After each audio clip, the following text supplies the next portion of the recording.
You in my seat now. Oke, halo semuanya, apa kabar teman-teman semua? Di video ini gue bakal merecap sebuah film action tentang pertarungan ilegal bawah tanah. Salah satu film terbaik di tahun 90-an yang berjudul Gladiator.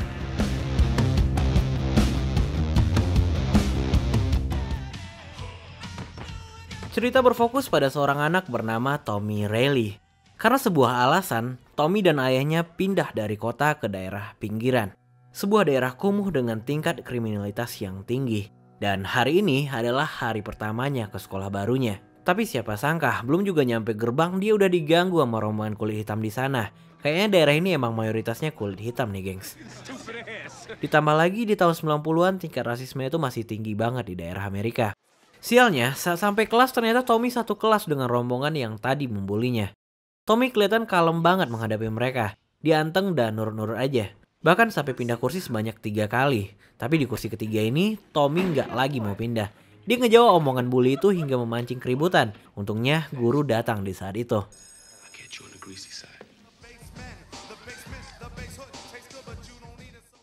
Di jam istirahat, Tommy menyendiri di pojokan sambil menikmati rokoknya. Habis makan kali dia. Tapi rombongan bully yang tadi mengganggunya kembali datang. Kini dengan anggota yang lebih banyak.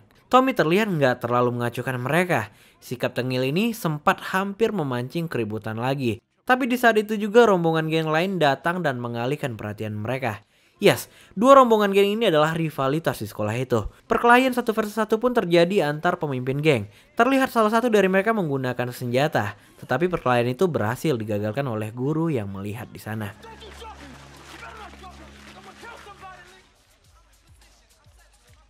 Saat berjalan pulang, Tommy dihampiri oleh 2 pria bersenjata. Mereka datang untuk menagih hutang ayahnya yang telah menunggak selama 2 minggu. Jadi kedatangan mereka ini semacam ancaman atau gertakan gitu. Sore harinya, ayahnya yang baru pulang membangunkan Tommy. Dia menanyakan bagaimana hari-hari Tommy di sekolah barunya. Dan Tommy mengaku nggak keberatan. Tapi ayahnya merasa bahwa Tommy menyembunyikan sesuatu darinya. Dengan berat hati, Tommy akhirnya menceritakan bahwa 2 orang debt collector telah mendatanginya siang ini. Singkat cerita, terjadilah obrolan panjang tentang kehidupan keluarga mereka. Ternyata keterpurukan ini berawal saat sang ibu jatuh sakit hingga meninggal. Ayahnya stres, mabuk-mabukan hingga kehilangan pekerjaannya. Kini, ayahnya berjanji akan mengembalikan keuangan keluarga mereka. Ia mengaku telah mendapatkan peluang bisnis baru di Chicago. Tapi, dia harus meninggalkan Tommy selama 1 bulan. Tommy yang gak ingin membebankan ayahnya mengaku gak keberatan dengan hal itu. Keesokan harinya, Tommy mendatangi sebuah bar milik salah satu siswi di kelasnya bernama Kara. Dia mengambil pekerjaan full time sebagai pencuci piring di sana. Hingga malam harinya, berandalan sekolah yang lagi nongkrong di bar itu ngelihat Tommy. Mereka pun kembali membuli Tommy.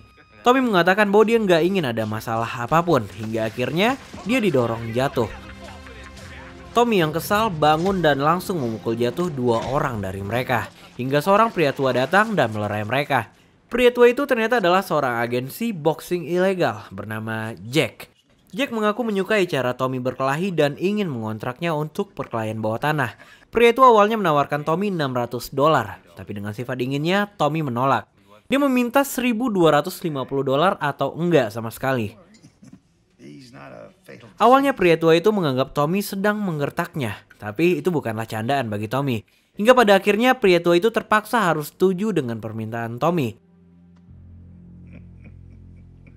Keesokan malamnya, Tommy langsung mendatangi tempat pertarungan itu. Tempatnya berada di terowongan besar di bawah jalan. Sekilas terlihat nggak ada fasilitas memadai di tempat ini. Tommy diperkenalkan pada seorang pria bernama Noah. Dia orang yang bakal melatih dan mengurusi semua keperluan Tommy di sana. Di sini, Tommy di-briefing bahwa pertandingan bawah tanah akan berlangsung seperti perang. Keadilan bukanlah prioritas di ring itu.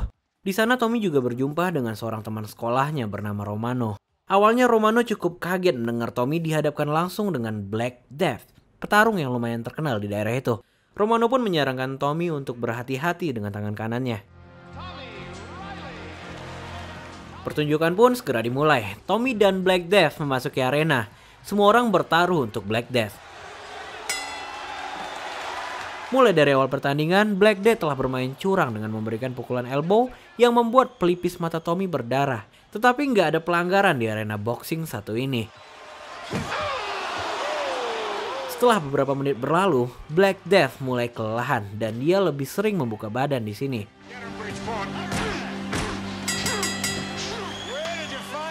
Kesempatan ini dimanfaatkan oleh Tommy dengan baik. 4 pukulan terakhirnya berhasil membuat TKO. Alhasil Tommy pun memenangkan pertandingan.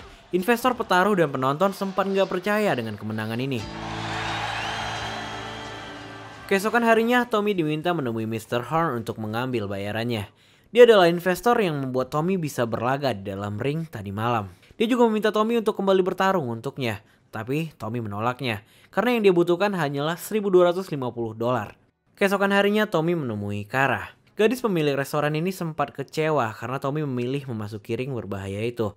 Tapi setelah mengetahui bahwa itu hanyalah pertarungan 1 kali putus, Kara terlihat lebih bahagia. Pada sore harinya, Tommy diminta untuk kembali menemui Mr. Horn. Sedikit basa-basi hingga Mr. Horn mengungkapkan bahwa debt collector yang dihadapi oleh Tommy adalah anak buahnya. Sialnya, baru-baru ini ayahnya kembali berjudi dan menambah hutangnya menjadi $15.000. Mr. Horn menawarkan pelunasan apabila Tommy bersedia menjadi fighternya dalam beberapa match. Mau gak mau Tommy menerima tawaran itu. Saat berjalan pulang, Tommy melihat teman sekolahnya Lincoln yang sedang dikeroyok. Tommy menyelamatkannya dan berhasil mengkelabui mereka. Lincoln mengaku itu adalah kali pertamanya dia diselamatkan oleh kulit putih. Tapi Tommy nggak menganggap bantuan itu sebagai sesuatu yang berarti. Di sini, Lincoln pun bercerita sedikit tentang kehidupannya. Lincoln mengaku bahwa dia telah memiliki bayi dan seorang istri. Hal inilah yang menjadi alasannya bertarung di dalam ring itu. Pada malam harinya, Tommy menghadiri pertandingan Lincoln. Berkali-kali lawannya bermain curang tapi wasit sama sekali nggak menghentikannya. Untungnya posisi berbalik dengan cepat. Alhasil, Lincoln berhasil memenangkan pertarungan malam itu. Setelah pertarungan itu, Tommy datang ke rumah Noah. Dia bertanya kepada Noah tentang riwayat hidup Mr. Horn. Noah menjelaskan bahwa Mr. Horn dulu adalah juara di kelas heavyweight boxing tingkat dunia. Selama karirnya, dia hanya kalah 1 kali. Kemudian dia melakukan pertandingan ulang yang membuat lawannya itu cedera seumur hidup. Tapi sesaat setelah puncak karirnya, kakinya bermasalah. Berkali-kali dia mencoba operasi, tapi penyembuhannya nggak signifikan. Setelah menjalani pengobatan selama bertahun-tahun, kakinya akhirnya sembuh. Tapi dia telah kehilangan masa primanya. Umurnya yang udah nggak muda lagi membuatnya beralih menjadi bisnismen. Sebuah pekerjaan yang mendatangkan banyak uang tanpa perlu khawatir untuk cedera.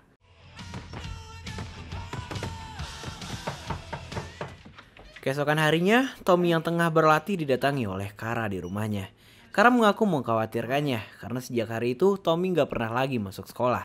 Tommy pun akhirnya menjelaskan apa yang sebenarnya terjadi. Pertarungan yang dia lakukan bukanlah atas keinginannya, melainkan karena dia ingin membantu ayahnya.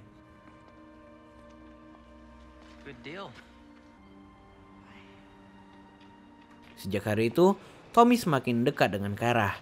Kara kini juga selalu ada di setiap aktivitasnya. Selain itu, Tommy juga berteman baik dengan Romano dan Lincoln, latihan dan bersenang-senang setiap harinya. Hingga pada malam itu, Tommy datang menyaksikan pertandingan Romano. Sampai pada ronde keempat, Romano terlihat masih mendominasi pertandingannya. Tapi ada kejanggalan di sini. Lawan Romano tampak menyuntikkan sesuatu ke sarung tinjunya. Dan saat fight, petarung itu mengunci leher Romano. Saat dia melepaskannya, tiba-tiba Romano telah kehilangan penglihatannya. Tommy sebenarnya telah melihat kejanggalan di sini, tapi dia nggak bisa berbuat apa-apa. Pertarung itu terus membabi buta menghajar Romano hingga berdarah-darah. Wasit juga nggak ada intensi untuk menghentikan pertandingan itu. Tommy pun langsung memukul bel pertandingan. Alhasil pertandingan selesai. Romano udah nggak sadarkan diri di sini.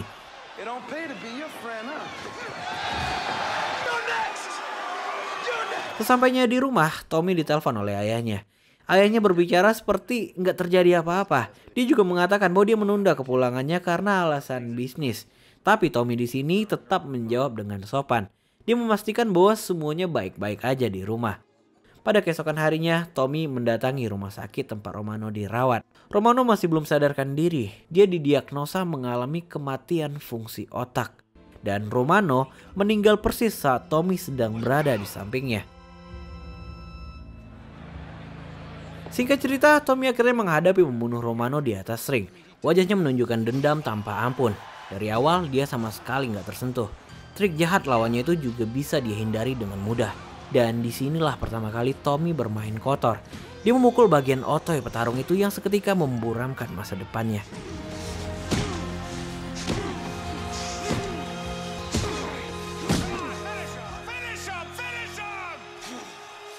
Singkat cerita, Tommy berhasil memenangkan pertandingan di ronde pertama tanpa cedera sama sekali. Saat hendak pulang, dia bertemu dengan Linkin beserta istri dan anaknya. Mereka pun mengantarkan Tommy pulang. Sampainya di depan rumah, ternyata Kara telah menunggunya.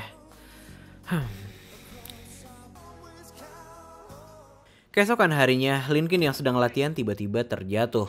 Tubuhnya melemah tanpa sebab. Pelatih mengatakan bahwa kepalanya sempat terkena pukulan keras pada pertandingan minggu lalu. Kemungkinan terburuk yang bisa terjadi adalah kelumpuhan. Dan pada malam harinya, Tommy kembali mendatangi arena. Dia kebingungan karena melihat lawannya malah bertarung dengan petarung lain. Ternyata Horn telah mengubah skenario pertarungan Tommy. Tommy dihadapkan dengan Linkin tanpa persetujuannya. Dan Linkin pun menyetujui hal ini. Linkin mengatakan bahwa jangan ada dendam di dalam pertarungan mereka. Tommy di sini sempat marah kepadanya dan menolak pertarungan itu. Karena secara fisik Linkin masih mengalami cedera. Bagaimanapun, Linkin tetap ingin bertarung dengan Tommy. Karena ini adalah satu-satunya cara agar Horn memindahkannya ke kelas profesional. Tommy akhirnya mendatangi Horn karena hal ini. Tetapi keputusan Horn terlalu kuat untuk dia bisa lawan. Pertandingan itu pun akhirnya berlangsung. Bisa dibilang ini adalah salah satu event terbesar pada boxing ilegal bawah tanah. Kara datang untuk menyaksikan kekasihnya Tommy. Linkin terlihat sangat bersemangat. Sebaliknya, Tommy tampak gak begitu senang dalam fight ini.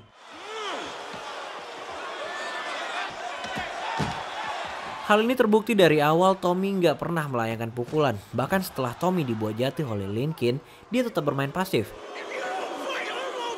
Linkin marah karena aksi Tommy ini. Karena apabila pertandingan terus berlangsung seperti ini, Horn gak akan membayar mereka berdua.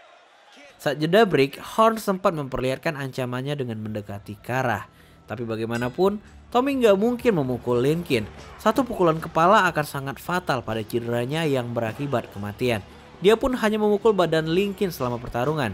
Sempat terjadi adu argumen antar mereka. Tapi yang pasti, siapapun yang akan mati dalam pertarungan itu, yang menang akan tetap Mr. Horn, ucap Tommy.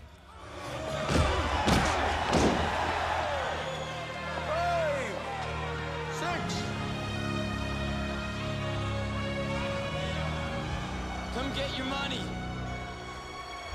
You're gonna do it now. Lincoln, take him down. Take him down. Linkin mengetahui bahwa Tommy nggak pernah bermain dengan omongannya. Dia pun menyadari bahwa fight antara dia dan Tommy adalah sesuatu yang salah. Linkin pun mundur yang mengakibatkan kemarahan penonton dan juga kemarahan Mr. Horn tentunya. Horn sempat mengecam Linkin karena berhenti memukul Tommy. Tapi dengan lantang, Linkin menegaskan bahwa dia nggak lagi bekerja untuk Horn. Horn yang marah memukulnya hingga terlempar keluar ring. Tommy yang melihat ini mendatangi Mr. Horn. Dengan wajah penuh darah, dia meneriaki dan menantang Horn untuk fight dengannya. Sekarang dan di tempat itu juga. Mereka bertaruh apabila Tommy yang menang, dia dan ayahnya bebas dari semua hutangnya. Tapi apabila Horn yang menang, Tommy akan selamanya bekerja untuk Horn tanpa bayaran. Tantangan itu pun disepakati. Tapi ternyata Horn meminta fight ini menjadi pertarungan gladiator, yaitu pertarungan tanpa aturan dan sarung tinju. Ini bakal jadi sesuatu yang mengerikan. Di awal pertandingan, Horn terlihat sangat kaku, tapi dia juga sangat pintar. Saat Tommy memukulnya, dia mengarahkan tulang atas kepalanya yang membuat tangan Tommy hampir patah. Horn mengatakan bahwa tulang atas kepala adalah bagian terkeras pada manusia. Horn membuat pertandingan ini layaknya sebuah candaan. Pukulannya yang sangat kuat membuat Tommy nggak berdaya. Tommy bahkan terlempar keluar arena. Hingga pada suatu momen, Tommy juga mencoba mengarahkan kepalanya saat Horn mencoba memukulnya. Alhasil salah satu dari jari Horn patah. Tommy juga mencoba memancing emosi Horn seperti yang dilakukan oleh Horn di awal pertandingan. Alhasil, emosi Horn ini dia manfaatkan sebagai peluang pukulan. Dari sini, Tommy mulai mempelajari cara Horn dalam bertarung. Dia juga mengingat perkataan Horn bahwa setiap manusia memiliki titik kelemahan. Di momen ini, Tommy menemukan bahwa emosi adalah titik kelemahan Horn. Menyadari bahwa tangan kanan Tommy nggak berfungsi, Horn bermanuver ke arah kanan. Tapi ternyata Tommy hanya berpura-pura. Tommy melayangkan tinju yang sangat kuat ke arah wajah Horn, disusul dengan 13 pukulan berikutnya yang membuat Horn KO di tempat. Seperti sebuah game changer di arena itu, dan sejarah baru untuk boxing bawah tanah. Noah sebagai pelatih terlihat sangat bangga dengan Tommy, meskipun dia juga bekerja di bawah Horn. Film pun berakhir dengan bahagia. Tommy kembali berjabat dengan Lincoln dan pulang bersama Kara. Tamat. Gimana menurut teman-teman semua tentang film yang satu ini? Apapun pendapat teman-teman semua tentang film ini, kalian bisa langsung aja tulis di kolom komentar. Buat teman-teman yang suka, jangan lupa di share sama di like juga, karena kita bakal ketemu lagi di video selanjutnya. Bye-bye.